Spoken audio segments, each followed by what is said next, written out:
do you think has been your greatest satisfaction as a writer? Because we were just talking about anguish, not only of living, but of writing and of not writing. So when are some times or some things that have made you feel satisfied?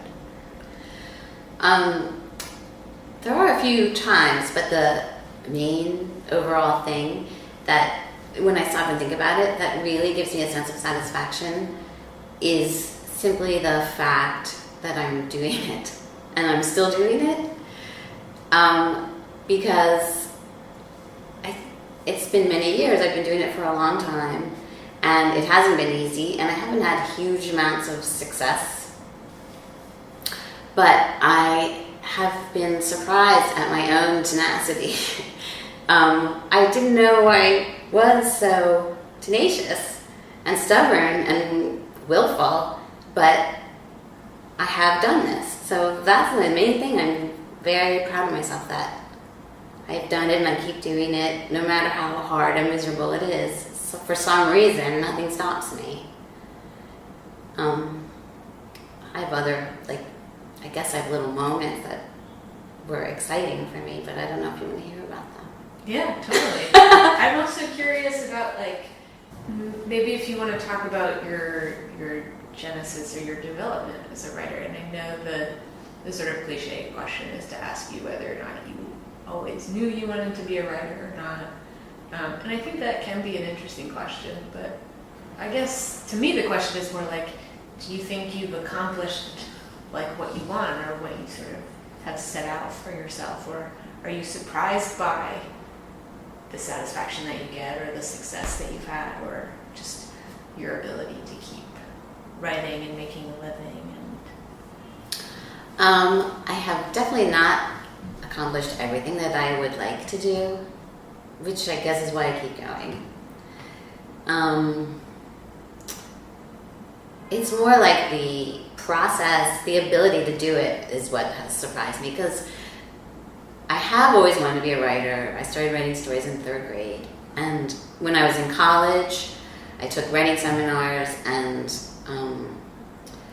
I wanted to write adult fiction. And like a lot of people, I looked down at children's books, and the attitude toward them then was also more dismissive than it is now. Now it's the big money-making part of publishing, so people take it more seriously. But then it really was just sort of small time, and as a little kid, of course, that's what I wanted to write, children's books, because that's what I read. But in college, I wanted to write adult books. But I had one of my teachers ask me, why are you always writing about children? All your stories about children. But I thought, well, I'm 18, what am I supposed to write about? But the other people in my class seemed to be able to write about adult things, like they would write about their boyfriend and their affairs in a more adult way than I seemed to be able to do. So I graduated and I moved to New York, and I got a job in publishing, and I just happened to get a job in children's publishing. And I thought, well, I'll transfer to adult publishing after 6 months or something. But once I got there, I realized, actually, this really suits me. So I've started writing for very young readers, and it's gone back and forth, but over the years, gradually, the age of my reader has gone up. And now I feel like, maybe I will write something for adults. But I don't know if I will. But it seems different, because writing for children, somehow, it feels like there's more room for innovation, for different kinds of voices. To me, there's all different kinds of books. There are all kinds of things that haven't been done. And in adult literary fiction, for a long time I felt like, sure, maybe I could finish a novel, but what would it really add? Whereas somehow in children's literature, I felt like I could add something. I see spots that I can fill in. So I'm just looking for more of these kind of empty spaces where I think my voice can add something. If someone said to you that they, like a young person, because because I'm sure you interact with young people often, your fans or your readers, or Yeah. like I don't know, does anybody ever come up to you and say like, I want to be a writer, and like what do you say to those people, or would you recommend that people become writers who want to be writers? Or It comes up a lot when you write for kids because it seems like part of the job is encouraging reading, encouraging writing.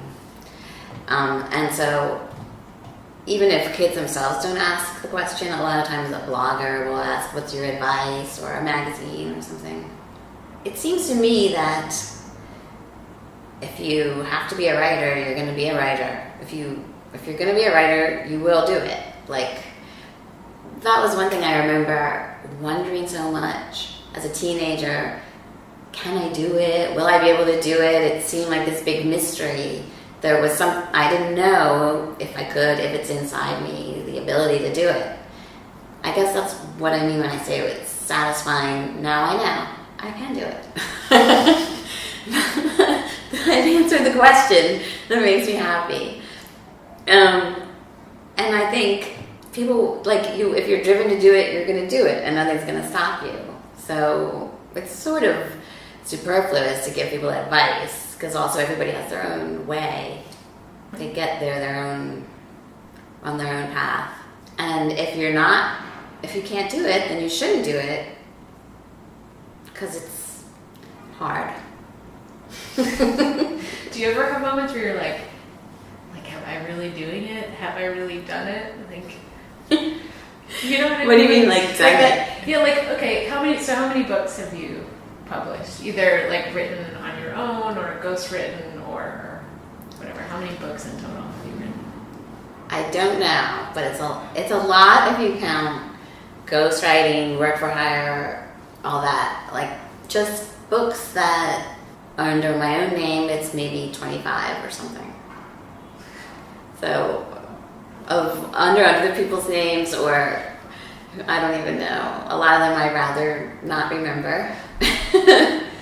But so you feel like you do feel like you sort of have achieved the success that you want on some level, or the satisfaction that, because you mentioned that the anguish is sometimes when you're writing, like, I'm no good, I can't do it, but like you have all of this evidence to back it up. Do you just like look at all of your books like as encouragement? Or I have tried to do that when I felt discouraged. I'll look at my shelf and say, look, you did that. You can do it. But I don't know why it doesn't help. It's like some other person did that, and this new person is a big loser who can't do it anymore. Or maybe if I'm trying to do something new or something that stretches the boundaries of what I've done before, oh, sure, I could do that I already did, but I can't do this. And, like I have a lot of self-doubt. Like, well, I am working on an adult novel now, and it's shocking me how long it's taking. And it's really, I am finding it hard. And I'm trying to think, why is it harder than other books I've written? And I think one reason is because I don't have a deadline for it. That's forcing me to just really concentrate on it intensely for weeks at a time. But also I think it's because I want it to be a rich book that has a lot of depth to it and a lot of different ways of looking at things, or things that I haven't done yet in any of my books. There's something about writing for kids and teenagers that the point of view tends to be kind of narrow. Like, I'll try to remember how I was at the age that I'm writing for. And that narrows the world and your references a lot. And so now I'm trying to think about a grown-up person with a much bigger world and bigger references and even other points of view, and it's so much more complicated. It just takes longer. It's interesting that the adult world is forcing you to be more expansive, and that is limiting in some way. Yeah. And also, like, I don't know, maybe it's it's the reverse of, how like kids are so honest and they just say what they think, and so they can be sort of cruel in some ways. I think like adults, in regards to maybe like criticism or how creative work can be received in the world, that adults might actually be scarier, right? Or this idea that like you have to perform to a certain level for adults, that children are much more accepting in that way. I'm not sure about. I'm not sure. I think there are. It's hard to know because that might be true for younger kids, but in the YA world, you don't always know who your reader is because ostensibly it's a teenager, but more and more it's an adult who reads YA, and they have all these notions about what they think is good and not good. And it's interesting to see what they are, and I don't try to fit them, but they can be critical. Like, they have these terms like insta-love. Like, if you have a couple that get into a romantic relationship too quickly, they say insta-love, and that's a criticism. Like, that's unbelievable, and so... Or it's a cliche, or it's bad, I don't know.